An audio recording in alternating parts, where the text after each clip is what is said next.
Alors que je regardais mes affaires, ainsi que celles de Lucas, être jetées comme des ordures d'hier, les mots de Daniel résonnaient avec une finalité glaçante: si vous n'aimez pas, partez. 1. Restant debout, la main de mon fils dans la mienne, je savais que cela n'était plus seulement une question d'un mariage raté, il s'agissait de se battre pour notre dignité. Je suis Evelyne Marshall, une mère travailleuse de 32 ans, qui navigue dans les complexités de ce qui était autrefois un mariage heureux. Maintenant, je me tiens à la croisée d'une vie qui semble se défaire à vif. C'est une histoire que je n'aurais jamais pensé raconter, mais me voici, réfléchissant sur le voyage qui m'a amené à ce moment. Ma vie, malgré les turbulences actuelles, a commencé de manière assez privilégiée. Je suis née dans une famille aisée, bénie avec les conforts que la richesse pouvait apporter. Pourtant, avec un esprit qui aspire à l'indépendance, j'ai choisi de tracer ma propre voie, déterminée à gagner ma vie et à ne pas simplement compter sur l'héritage de ma lignée. Cette décision, bien qu'elle m'ait donné du pouvoir, a installé la scène pour une série d'événements qui ont plus tard mis mon essence même au défi. Daniel et moi nous sommes rencontrés dans l'entreprise où nous travaillions tous les deux. Il était là en premier, un homme de charme et d'ambition. Nos premiers jours étaient comme des pages d'un conte de fées, remplis de rires, de rêves partagés et d'un amour qui semblait défier tous les obstacles. Notre fréquentation a été un tourbillon, et le mariage semblait être une progression naturelle, un témoignage de notre amour. Vous voyez, malgré notre lieu de travail partagé, nos carrières ont pris des trajectoires différentes. Peut-être en raison de mon éducation ou de la simple détermination, j'ai progressé dans le monde des affaires plus rapidement que Daniel. Cette disparité, insignifiante à mes yeux, a commencé à faire son chemin dans son esprit.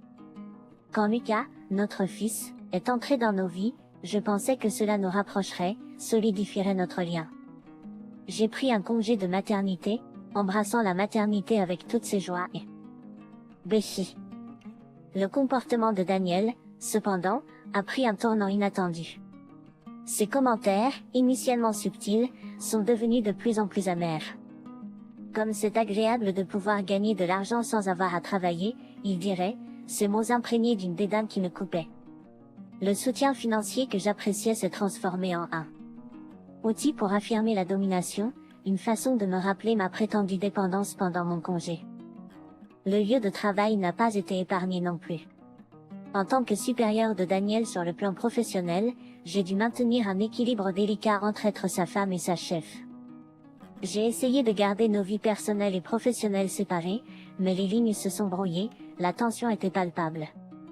L'orgueil de Daniel semblait blessé, pas seulement par mon statut professionnel, mais par sa perception que sa propre valeur était diminuée en comparaison. Au milieu de cet éloignement grandissant, il y avait un autre facteur qui empoisonnait progressivement les restes de notre mariage, Margaret, la mère de Daniel. C'était une présence redoutable dans nos vies, projetant une longue ombre sur notre mariage. Une femme de fortes opinions et de croyances traditionnelles, elle voyait mes réalisations de carrière non pas comme une source de fierté, mais comme une transgression des rôles qu'elle pensait qu'une femme devrait jouer. Ces mots étaient tranchants, souvent chargés de mépris pour la femme moderne que je représentais. Daniel devrait être celui qui dirige, dirait-elle souvent, à peine dissimulant un ricanement. La place d'une femme n'est pas au-dessus de son mari.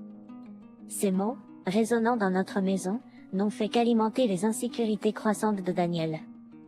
C'était comme si mes succès étaient un reproche à ses supposées faiblesses, et Margaret était le juge qui rendait le verdict. Tandis que le ressentiment de Daniel mijotait, notre vie de famille est devenue tendue. Il s'est éloigné progressivement des deux Lucas et moi. Là où il y avait autrefois des rires et des moments partagés, il y avait maintenant un silence froid, inconfortable. J'ai regardé impuissante tandis que l'homme que j'aimais s'est transformé en étranger, sa chaleur remplacée par une amertume qui semblait provenir d'une profonde source de déception et de fierté blessée. Même si j'essayais d'atteindre pour combler le fossé grandissant entre nous, Daniel s'est retiré davantage, cherchant souvent refuge dans la compagnie de sa mère. L'influence de Margaret est devenue plus prononcée, sa critique de mon rôle de femme et de mère devenant plus fréquente et mordante. Laisser un si petit enfant et aller travailler, elle se moquerait. N'avez-vous aucun sentiment maternel? Ces mots me faisaient mal, mais ce qui me faisait le plus mal, c'était l'impact sur Lucas. Notre fils, brillant et perspicace, a commencé à sentir la tension, les sous-entendus de discorde qui coulaient sous la surface de notre vie de famille. Il a cessé de parler de son père et de sa grand-mère, son esprit peut être incapable d'articuler la confusion et la douleur qu'il ressentait. En contraste frappant, mes parents ont fourni un havre d'amour et de soutien inconditionnel pour Lucas. Il est adoré, remplissant son monde avec l'affection et l'attention dont il avait tant besoin.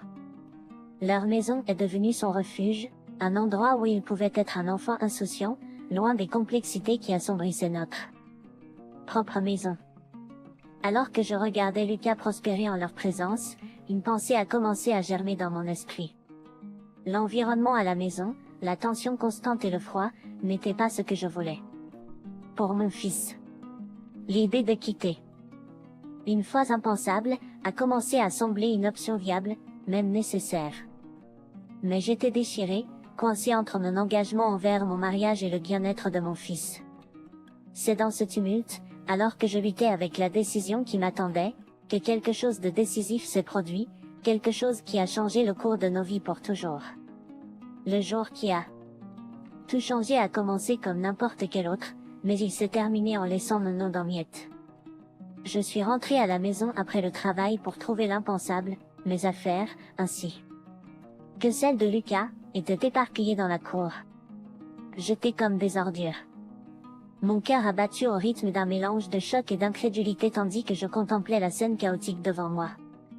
Là, debout avec une attitude de triomphe, étaient Daniel et Margaret. Le mépris dans leurs yeux était indéniable.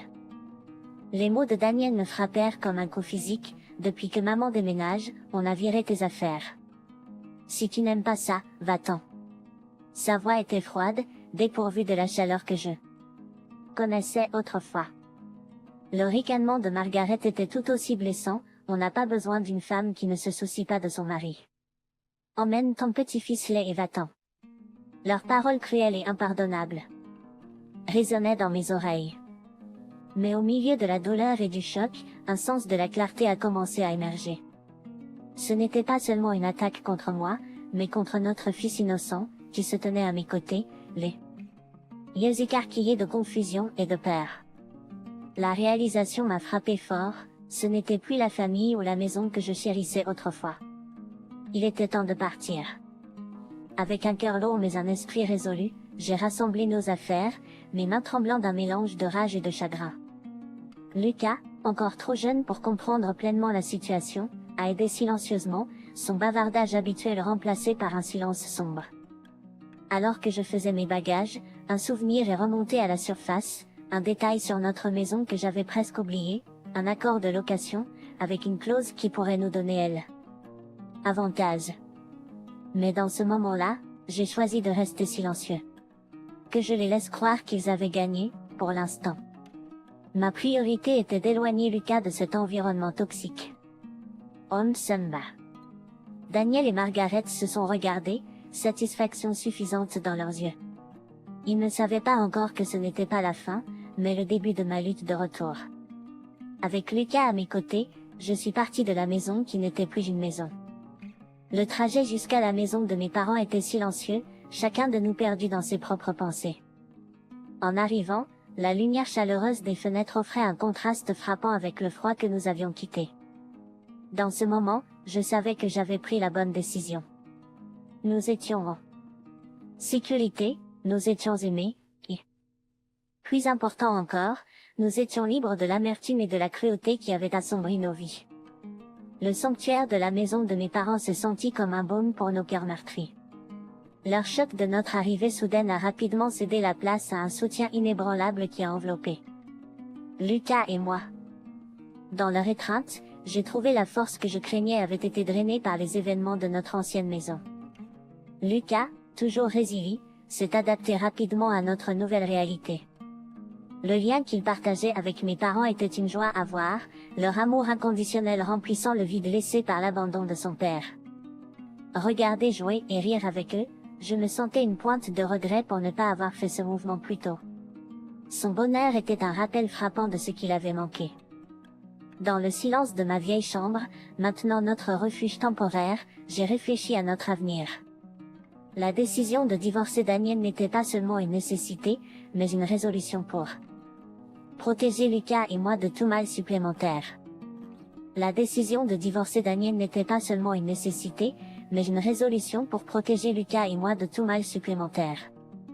Mon esprit était fait, je m'assurerais que Lucas ne verrait jamais à nouveau le genre d'hostilité que nous avions vécu. Les jours suivants étaient un tourbillon d'activités.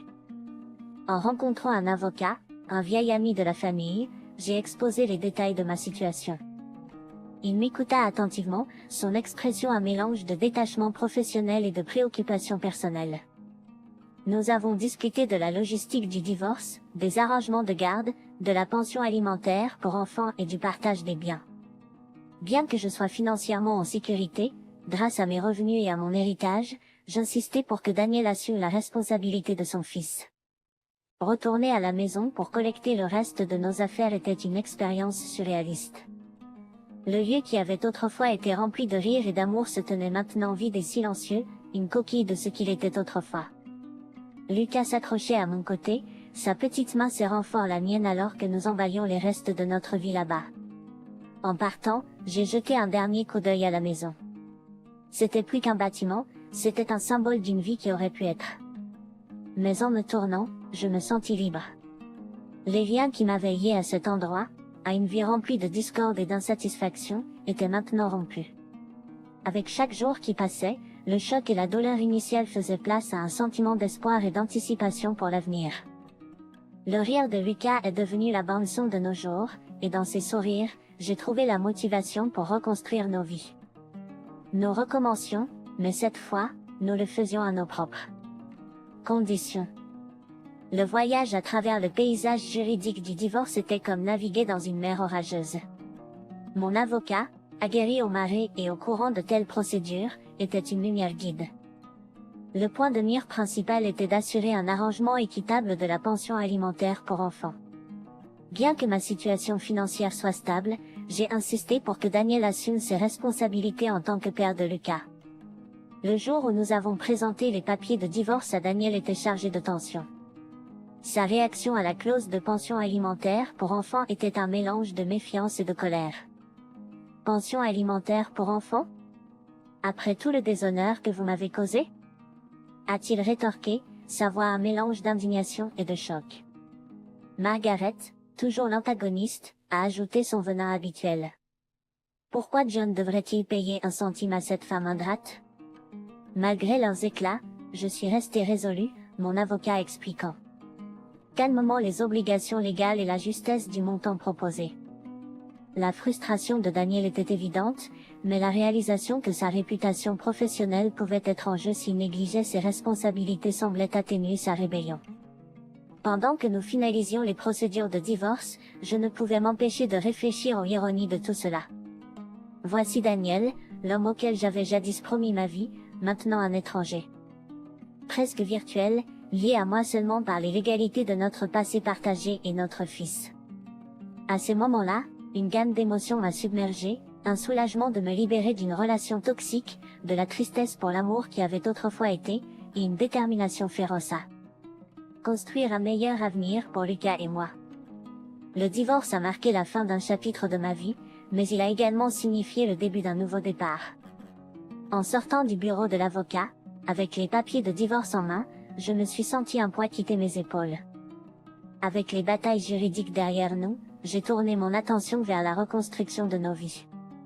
Le soutien de mes parents était inestimable, leur amour et leurs encouragements une source constante de force. Lucas a prospéré dans leurs soins, son rire et ses facéties un rappel quotidien de la résilience de l'esprit humain. Alors que nous nous installions dans notre nouvelle réalité, je me suis retrouvée à attendre l'avenir avec un sens de l'espoir et de l'optimisme.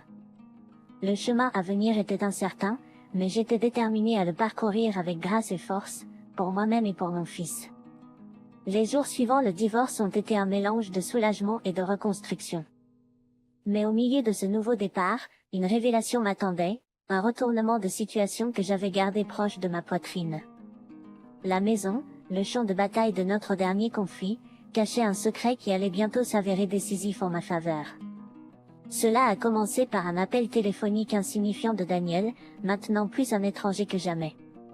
Sa voix, teintée de confusion et de colère, a percé à travers le haut-parleur. « Evelyne, qu'est-ce que c'est que cette histoire d'avis d'expulsion? Pourquoi c'est à ton nom ?» Je me souviens m'être arrêté pendant un moment, laissant le poids de la situation s'installer. C'était ça, le moment que j'avais anticipé. « Daniel, le contrat de location doit être renouvelé, et j'ai décidé de ne pas. »« Oui, Daniel, la maison est à moi, » ai-je répondu calmement.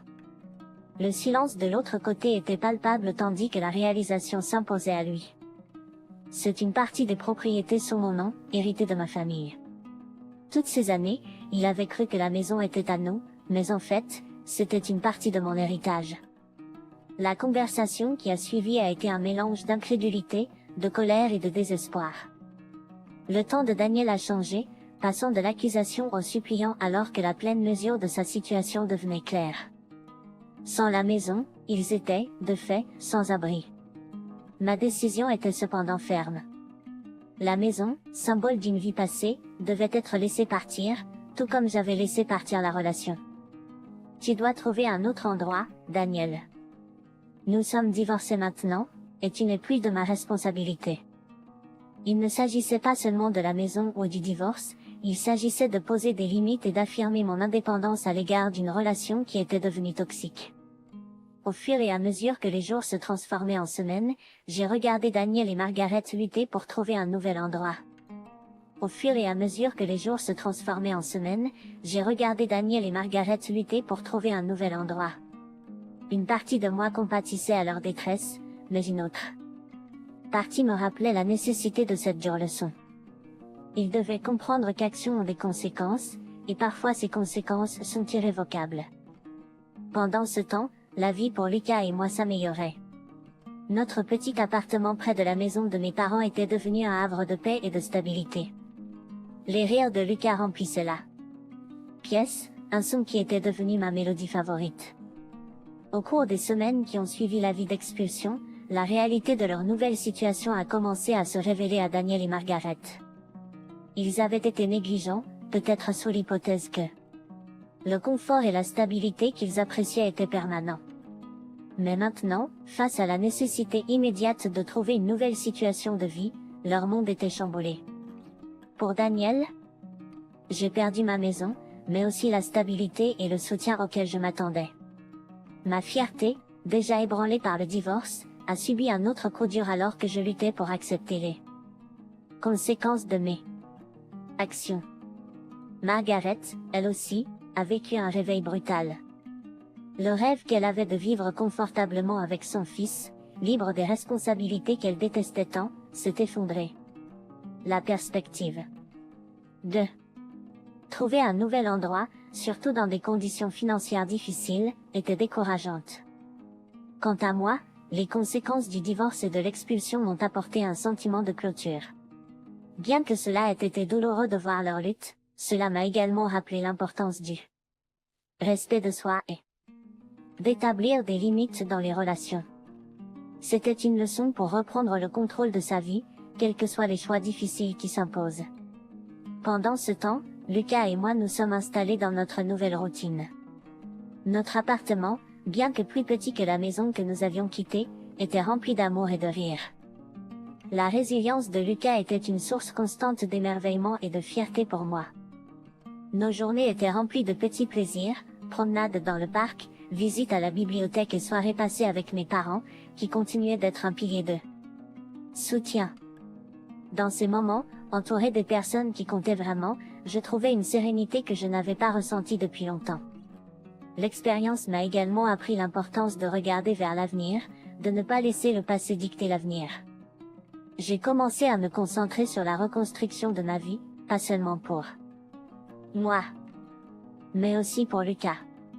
Il méritait une mère forte, heureuse et présente, et j'étais déterminée à l'être. Les défis que nous avons affrontés n'ont pas seulement testé notre force, mais ont aussi renforcé notre lien. Notre relation, forgée dans l'adversité, était maintenant indestructible.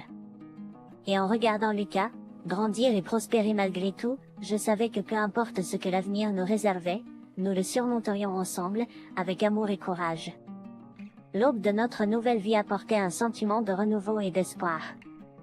L'aube de notre nouvelle vie apportait un sentiment de renouveau et d'espoir. Chaque jour, en regardant Lucas grandir et s'épanouir, je me souvenais de la résilience de l'esprit humain.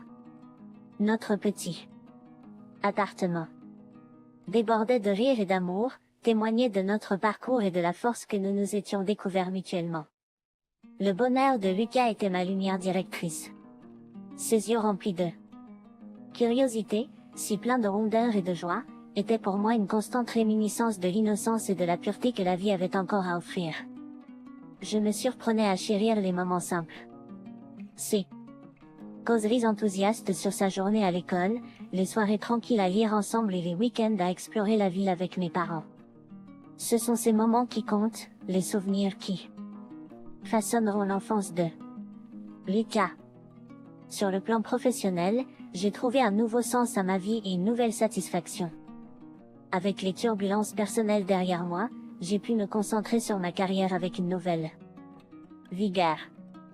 Mes réussites, loin d'être éclipsées par les complexités de ma vie personnelle, sont redevenues des sources de fierté et de satisfaction. Alors que je me familiarisais avec ma nouvelle réalité, j'ai aussi appris l'importance de l'auto-soin et de l'amour de soi.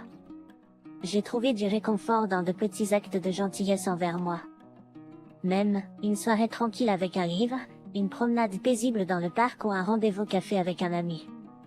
Ces moments de solitude et de réflexion étaient cruciaux pour me redécouvrir, pour comprendre qui j'étais au-delà des rôles de mère et de professionnelle. Il était essentiel de prendre conscience de l'impact des relations sur la vie. Le soutien et l'amour de mes parents, le lien indéfectible avec Lucas et la solidarité des amis qui sont restés à mes côtés pendant les moments les plus sombres ont été ma force. Ils m'ont appris l'importance des vraies connexions, de s'entourer de personnes qui élèvent et inspirent. Quant à Daniel, nos chemins se croisaient rarement, sauf pour les formalités occasionnelles concernant Lucas. L'amertume qui avait autrefois gâché nos interactions a laissé place à une civilité distante. Bien que l'amour que nous partagions soit perdu, je n'ai gardé aucune rancune. Au lieu de cela, j'ai choisi de me concentrer sur le présent et l'avenir, sur la vie que je construisais pour moi et mon fils. Finalement, le voyage que j'avais entrepris, rempli de défis et de douleurs, m'a conduit à un endroit de paix et de contentement. C'était un voyage de découverte de soi, d'apprendre que la force réside parfois dans le lâcher-prise, et que le vrai bonheur vient de l'intérieur. Alors que je regardais Lucas jouer, son rire résonnant dans notre maison, je ressentais un profond sentiment de gratitude. Gratitude pour les leçons apprises, pour l'amour reçu et pour les nouveaux départs qui s'annonçaient. Notre histoire était une de triomphe, non seulement sur les circonstances auxquelles nous avons fait face, mais sur les doutes et les peurs qui nous ont autrefois retenus. Et donc, nous avons avancé, main dans la main, prêts à embrasser ce que l'avenir réservait, avec amour, espoir et une foi inébranlable dans le voyage de la vie.